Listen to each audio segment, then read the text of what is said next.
Welcome, everybody, to the LinkedIn for B2B Growth Show. I'm your host, Michelle J. Raymond. And this week, Ali, you are joining me because I want to stop our audience from being so bland that no one knows they exist to turning them into demand. And you are the person that I wanted to have on the show. So welcome. Thanks for having me. This is a spicy conversation. I'm ready to dig in.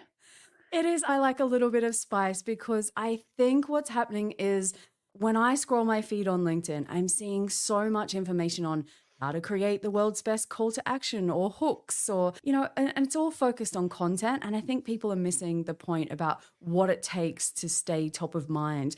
And mostly when I pick guests for the podcast is because I've seen some content that I'm like, yes, high fiving. And yours was speaking to me on this topic. But what do you think makes it difficult for most people when it comes to standing out on LinkedIn? Like, why are they hiding in the shadows? We always at our agency talk about this thing called the LinkedIn lurkers. And how do you go from being a LinkedIn lurker to a LinkedIn like activator? And there's two fundamental challenges people have. One is, what the heck do I say? And so we'll come back to that. But the second then is, Allie, I've said some stuff and nobody likes it. Nobody follows me. Nothing's happening, like crickets. And so I think you first like got to figure out like where you are in that spectrum. But if you do number two, then you might think, well, you know what, I just can't figure this out. Then it's just this like black box to me.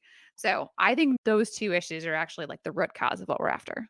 I think they really are. So I think is it because you don't know what to say is one piece, but I'd actually go as far as most of the clients that I end up working with, they're petrified of LinkedIn. Hmm. They are so fearful of what other people will say about what they put out there.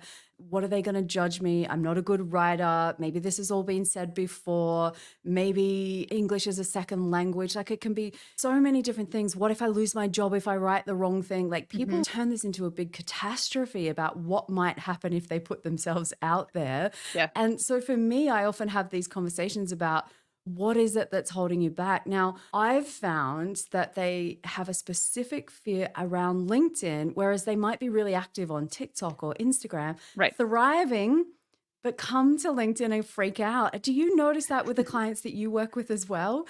Yeah. What's really funny is whether we're talking about clients or even like folks that I have conversations with over on Twitter, they're like, oh, I'm like really in on Twitter, but LinkedIn scares the crap out of me, or LinkedIn's so cringy.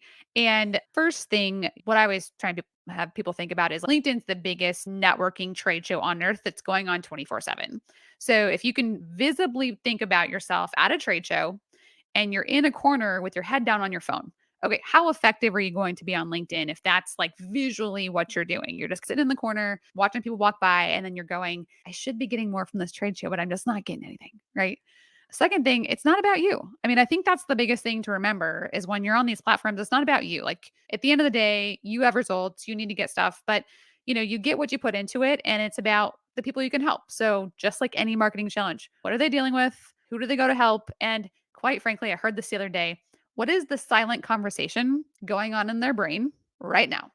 And how can you tap into that silent conversation so that they go, I was just thinking about this, or wow, that's interesting. And if you think you have a non interesting business, I'll just tell you, you haven't truly got into their brain because everything is interesting. Everything. And I think that's where we forget what it's like to be a beginner. We are experts in whatever relevant field, and we forget what it's like for people starting out. And the other thing is, if you are just starting out, then share about what it's like for you starting out because there are other people that aren't willing to put themselves out there. Like the stats that I read about these online studies, just literally anywhere from 97, 99% of people will never be active on LinkedIn Mhm. or social media platforms in general because of those fears and holding themselves back. So that is literally 90, let's say 95 plus. Let's be a bit conservative, are Mhm. sitting there watching what's going on, never pressing like or comment.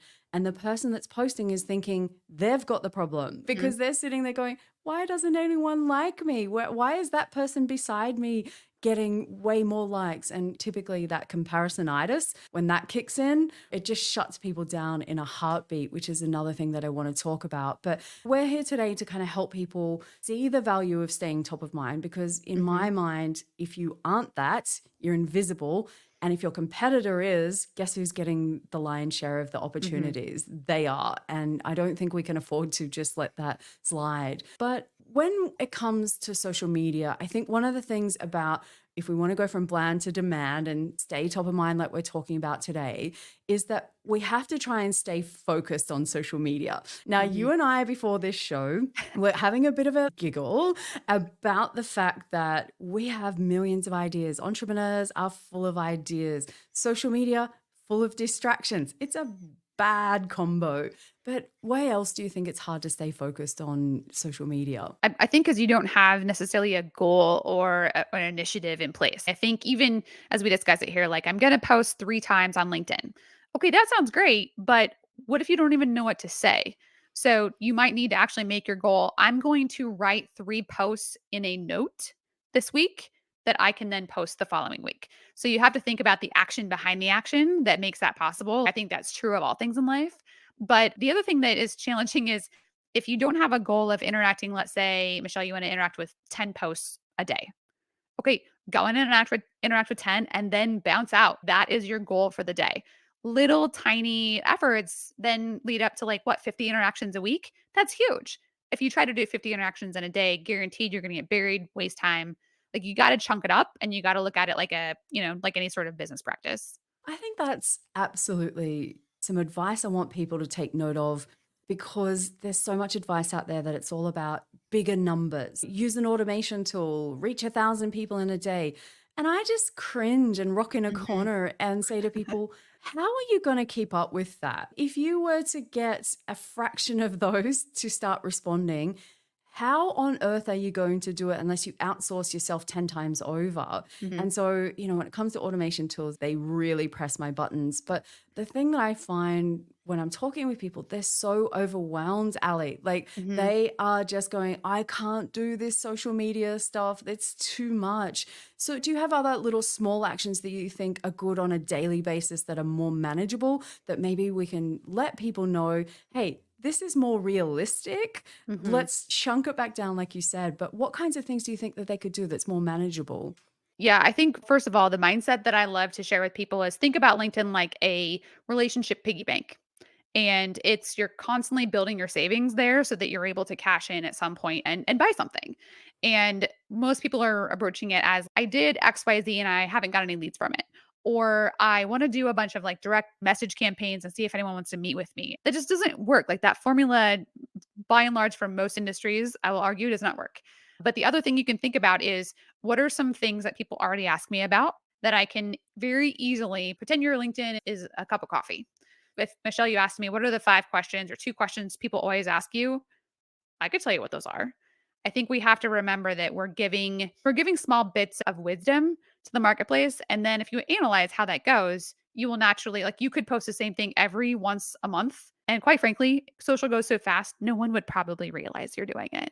I read some stats as part of some research for a presentation I'm doing, and it's something like we scroll, and I'm going to use your measurements. It's 300 feet per day on Oh goodness. social media, which is the height of the Statue of Liberty, I think is what this thing was telling me. But we're doing that much and also at a speed that was crazy. It Mhm. was 5 seconds and we're, scrolling 50 times or whatever. Like I don't remember the exact numbers, but the speed of which we do it and the volume at which we do it, if you think people will notice what you posted today and remember it in another 30 days, I wish it was that easy. I Mhm. wouldn't have a business if it was that easy because people would be like, post, oh, it goes to everyone and they all Uh-huh. remember and they're all paying attention. Yeah, no, just not that easy. Yeah. I think your point is valid. And that is okay, here's the reality of what we live in. You can either accept the fact that we need to have thumb stopping behavior, or you can be a curmudgeon in the corner that's like, this doesn't work like it used to when I was growing up. You risk looking like that person in business when you don't accept the modern realities of how we discover information. And we discover information in 3 ways on social. One, someone shares it or likes it in our networks. If you shared a post or liked it, it would be like, oh, Michelle likes this. And then I'm like, oh, what's this? And so it gives social proof that it's something valuable because already my friend Michelle likes it. Or we get directly tagged from a company or something of that nature. And then the third is this literally the scroll stopping behavior. And that is like interesting picture, interesting hook. That has 1,000 comments. Someone must really like that. Those are psychological behaviors. We have to learn how to speak the language per se. Yeah, and I think staying top of mind can be content. It can be Mhm. sending direct messages. It can be commenting. There are so many different ways that we can do these kind of actions to stay top of mind. So if you are someone that's sitting there going, you know what, I'm not quite ready to be putting myself out there with content, there is nothing stopping you from sending a message to Mhm. somebody and saying, hey, just thinking of you, haven't seen you on the platform for a while. Mhm. Hey, are you going to this event? And if I think about, I spent 20 years in B2B sales, relationship building wasn't just I walked into the door once, shook hands, hi, I'm Michelle, buy my stuff, disappeared and never spoke to them again. No, even as part of my KPIs were staying in touch with people monthly to Mhm. make sure that they knew that I was available. And as you said, to be of service. What problem are you having that I can solve? And I think if you go into LinkedIn with that mindset, it can be Mhm. so much more fun rather than those people that hate sales, don't want to be salesy, as I hear all the time. And I'm like, yeah, but if you don't be salesy, you're not going to have sales and you won't have a business. So it presses my button. I understand the point behind it. But what's Mhm. happening is people are just holding themselves way back, not Mhm. making any contact at all in any way, shape, or form, and then going, oh, I don't have any leads for my business. How's that working out for you? That Mhm. is more stressful than reaching out to someone and saying, hey, how's it going? It doesn't have to be much more than that. But what are the most common mistakes that you see when it comes to standing out and being top of mind? Yeah, when you're top of mind, you have to have crystal clear direction on what value you provide and how people think of that. So, take us to, let's say, buying a car. If I said, hey, what are the top 5 car brands you consider? You'd be able to ramble off to me 5 that come to mind. And so that exists for any category on the planet, and depending on how specific you get. So, if someone says, I need a company or someone to help me grow my LinkedIn success, boom, that's where you positioned yourself. I need someone to help grow and get more effective results on HubSpot. Boom, that's where I positioned our company and our success. But that comes because 90% of the content that I post on LinkedIn is about HubSpot or problems around HubSpot or like funny things around HubSpot or events around HubSpot. So it might seem, oh, I'm so limited in what I can talk about. But to be top of mind, you have to stay in a lane. And actually, the best thing about staying in a lane is you can be more creative when you know where the parameters of the box are. So now I've got, how do I make HubSpot product updates interesting? How do I make HubSpot events interesting? How do I do webinars? So top of mind has to be specificity, and your willingness to choose that specificity will either make or break your strategy. I think you're absolutely right. And for those listeners who use HubSpot, I'm going to make sure I put all of Ali's details in the show notes. Go and check it out, especially her YouTube channel with all its tutorials. It's the unofficial HubSpot place to go for tutorials on how to get more out of it. So make sure that we've got that there. But ultimately, I think as well that people underestimate or just get stuck in their own little box in their own little minds and they underestimate what it difference they make to other Mhm. people by putting themselves out there. And I think they think that it's just about showing off or trying Mhm. to be attention seeking. And that's not what we're talking about here today. And I've got a bit of a spicy question at the end, which I've Yeah. left to last. But there's a difference between standing out and being top of mind and being known for something, like you said, to being an attention seeker. Mhm. That's not what we're talking about here today. But for me, I think the mistakes that I see is people underestimate the value that they bring to other people, which is why they keep themselves small. Mhm. They also underestimate the amount of effort that it does take to be consistent. Mhm. But my favorite word is more persistent. Like, how do you do these actions over a long period? Because this isn't something that it's not a 30-day sprint. There is no finish line. As long as you have a business that you're trying to use like these social media tools to stay top of mind, you are going to have to take actions to stay top of mind. And Mhm. with 1 billion people on LinkedIn specifically, we just ticked over that number towards the end of last year. All the other platforms have even more numbers than that.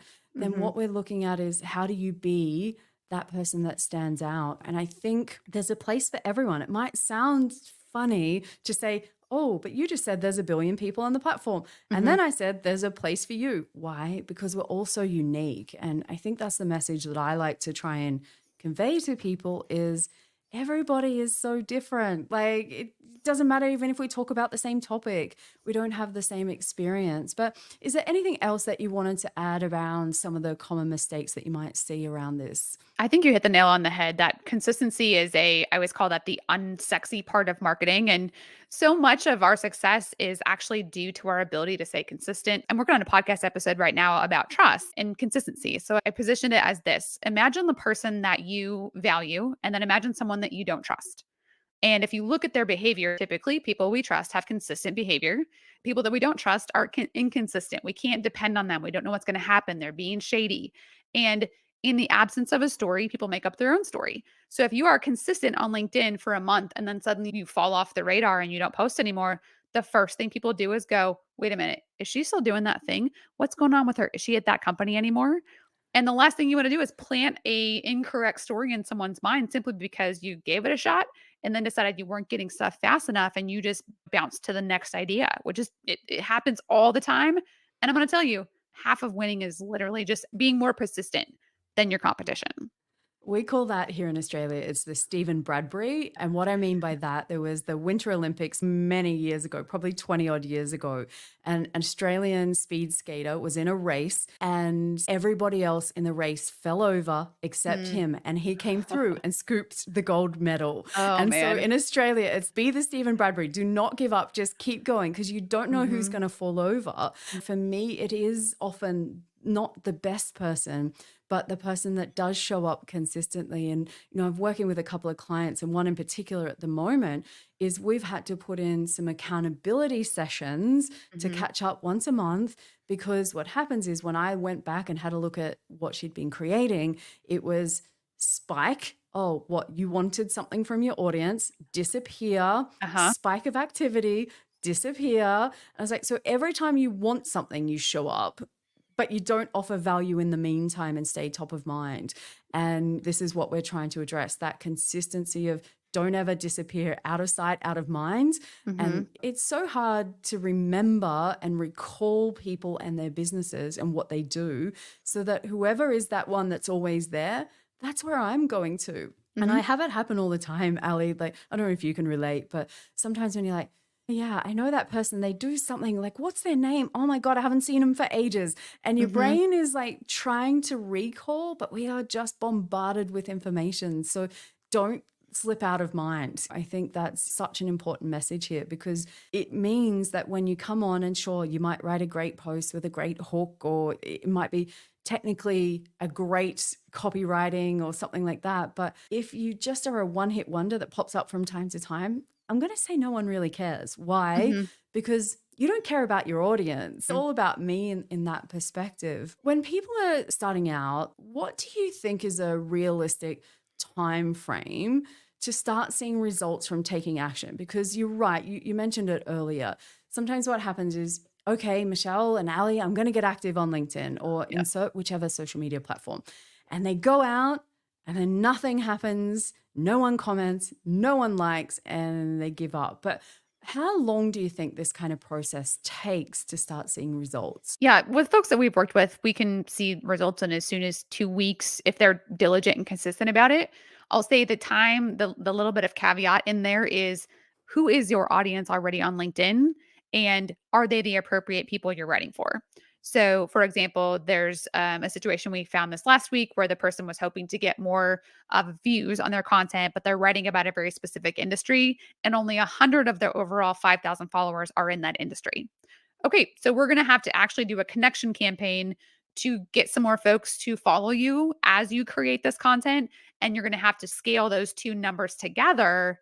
Otherwise, you're just going to create more content where it's not resonating with the audience that already follows you. So there are some little pieces there that you have to fit the puzzle together in order for that to work. Yeah, absolutely. And it can take much longer. And this is what I say to clients: I can lay out everything for you and give you the world's best strategy. But if you get busy on that day, Hmm. or I don't have time, or I'm distracted, or I'm not focused, and you don't take those actions that have been laid out, then this thing may never happen, Mhm. or it may take months. I know on LinkedIn, it's getting harder and harder to get, say, organic reach. So what that Mhm. means is if you put a post out there, LinkedIn's not showing it to as many people as what they were, Mhm. even just compared to Like middle this of time last last year. year. And even for me, I've spent a bit of time towards the end of last year going, hello, is this microphone on? What has happened? My numbers Mhm. probably halved if I look at it. And I've been creating on LinkedIn for 10 years. My numbers are pretty consistent. I'm not necessarily focused on them, but it literally halved. And I Mhm. was not really changing anything. Now, if that half is like a more quality half, then that's great. But I have no insight into how that's working. But like you said, that's the rules of the game. That's how this platform works. So we have to take more actions, and take things back into our own hands. And this is where I think the rise of direct messaging strategically and thoughtfully will come into play coming into this year, because you can do that. You Mhm. can go and comment. You can go and invite people to your events. There's lots of different ways to do things, but I think to give yourself the time up front to see results rather than instant gratification, that is not what this social thing is all about anymore. Those glory Mhm. days are long gone. Yeah, I mean, it does apply just like we talked about in previous conversations about marketing and sales funnels, where if you don't have anybody coming into the top of your funnel, nothing really can shake out at the bottom. So if you haven't thought about how you're going to build those relationships so that they eventually, want to interact with you, I'd say for folks that are scared to get started, create just a commenting strategy. Just go in and comment on 3 posts a day. Earn the right to have someone want to listen to you. Because otherwise, I think the backwards way I like to think about it is imagine going to a party, nobody knows who you are. You jump up on a table and you start yelling things at people that they need to listen and respond to you, right? I still want to make a TikTok that does this. But if Taylor Swift jumped on a table, they'd be like, everyone, Taylor Swift's on a table, shut up.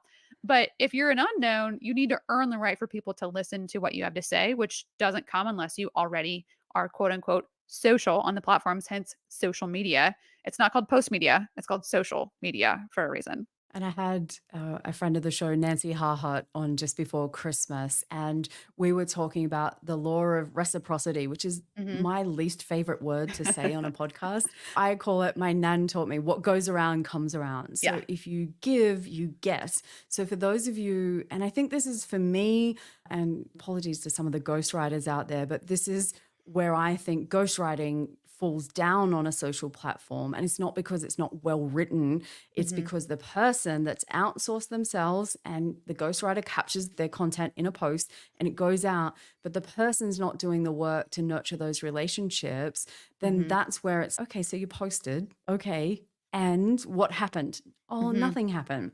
Hmm. What new business did you get? Nothing. Did you have any leads? Did you have any conversations? No. And that's not on the ghostwriter. That's on the person that thought, oh, I can just pay someone else to be myself. Hmm. Yeah, that's not going to work, my friends. I would find it very difficult to believe that works effectively, because how would you know what to look out for? Even if you're an amazing ghostwriter, you don't have that industry expertise, connections, network, Hmm. history, or the foresight about what's going on that you can convey to somebody else, especially if you've been doing it for a long time. But I want us to leave one question to the end. So we're talking about top of mind and standing out. And there's two different ways that we can do this. We could be thought leaders in our industry or attention seekers. Hmm. Now, which do you think works best to stay top of mind? I always lean toward thought leadership. That's usually my answer. I will say that definition varies from person to person. Some people do see thought leadership as a form of attention seeking in the sense that I'm going to share some really spicy industry insight and get you all like hot and bothered, and we're going to have this controversial rundown. Okay. Case in point, one of my friends this week who she owns a HubSpot agency as well. She went on HubSpot's social media account on LinkedIn and saw what they were posting, and half of their team is torn. Is this good social? Is this not good social? She posts it and says, hey, what do you think? And it really drove this conversation around, what do you think of this? And so it was thought leadership from the sense that, like, how are we treating social these days as a company? So she treated it as a thought leadership piece. Her goal was not to drive 200 comments off the bat, but that's what it did. On the other hand, if someone was going to do that, they would just use that playbook all day long. They would just go find spicy stuff, post it, drive controversy, and in the end, they're just playing the algorithm. I think people can see through that. So I think thought leadership, there's usually two questions I have people ask, and that is, what is unique to me? What do I know that nobody else knows? And then what does that make possible? Or what insights do I have that I can share that would transform someone's business? And if you can answer that, you can typically lead with thought leadership and it will do well for you. And that post even got my attention. I think you jumped in, then I saw it, Yeah. and then off we went. And I was like, yes. And I think you become a one hit wonder, a one trick wonder, if you just keep doing the same thing every Hmm. time. And it becomes boring. And then it just becomes bland, which is, we've been there and done that. What else do you know? And I think when we show that we're a bit of an all rounder and we've Hmm. got different insights into different topics, it shows more of that side of things. Now, I'm with you. I probably once upon a time would have went, oh, go and do thought leadership stuff because it sounds much more professional and we shouldn't do attention seeking content. And then I thought about it and thought at some point we have to do things that draw attention to ourselves. Hmm. Now, at what level people are comfortable doing that, we might have people that make some crazy videos that are funny. We might have ones that are shocking, like you said. But I think there becomes a point where on LinkedIn, I liken it to the world's biggest game of Where's Waldo, as you would say. Where's Yeah. Wally is what he's called in Australia and the UK. But you've got to do something that says, hey, I'm the guy in the beanie and the red and white striped shirt. Come and find me. Here I am, and do Hmm. something and actually stand out, because otherwise you do end up just blended in with everybody else. So I think there is an element of we have to do some different things, and Hmm. it doesn't always need to be crazy stuff. There are people that are probably rocking in the corner. So for me, like one of the examples I use, normally when you see my photos, I'm surrounded by bright colors. I have my big pearly white showing with big smiles, and I'm always happy and it's yay and positive. Now, if I post a video or a photo that is an image of me not smiling in black and white, then my audience just goes, huh? What's Hmm. going on with Michelle? What's happened? Why is she upset? Because that's not what Hmm. they're used to. So I think ways of interrupting patterns is something that Yeah. is That's it. important. And so, yeah, it's funny when I do something where I'm not smiling, people are like, huh? Yeah. What's going on? Is Michelle okay? But I think it's a balance. I think we have to find that balance. Is there anything else you wanted to add on to this one? Yeah, I love the advice of finding your own way to stand out, because I think what I like to do is I like to use that little save button in the top of a post and I'll save the posts. And so if something strikes me as interesting, I'll actually spend time to review those things once a week. And then I'll think, how could I recreate this post with the interesting insights that I have? So people were talking about changing strategy, and I am good at making TikToks. And so I literally made one where I was slapping myself back and forth and saying, what it feels like to work in marketing when corporate changes their strategy every 30 days. And that anytime I post that video, I've posted it a couple times, it always does well because people are like, yes, that's me. And then they ask questions like, did it hurt? Was your face red? Did you have to ice your face? And it's just kind of a fun way, but then it's linked. Like, if you want to, I've got a longer article you can read about being a strategic marketing team. But if I just post the article, no one's going to want to read that because it looks like same content everyone else posts. So the question to me is always, what other content medium or way or analogy or story could I use to talk about the very same thing? I love it. And you could just do that. What you've just recommended is, if you are the person that always writes text only posts, try an image with it. We're not recommending here that you have to go and hire a production crew or go all crazy or do something that's not in line with your brand, but you can try different things that are reasonably cheap, easy, quick, that you could just do. And I always say, do something that scares you a little bit. Yeah. Get yourself out of that comfort zone, because you'd be surprised what happens. Like this LinkedIn Live that we're recording the podcast on wouldn't have happened because Michelle of 4 years ago was freaked out about making a 5-minute video about myself that was for a course. And that course is still sitting in the cupboard just behind me, which I have intentions of finishing this year. But from one little action, taking one video, years later, here we are. And I've been invited to speak on international stages this year. But that's the same person that couldn't talk about themselves for 5 minutes just a few years ago. So you never know where these small actions to try something different will lead you.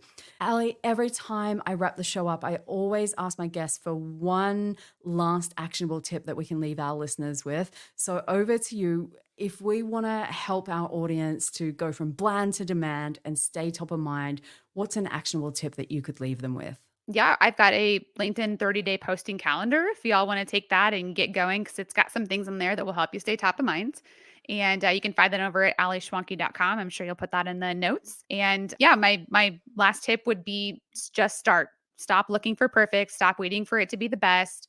Just start, and you will start to build momentum, which is the best way to grow.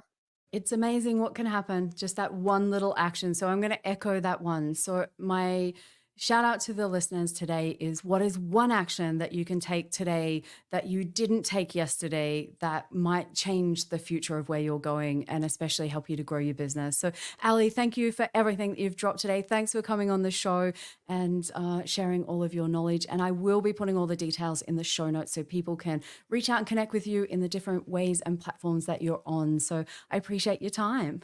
Yeah, thanks for having me. Cheers.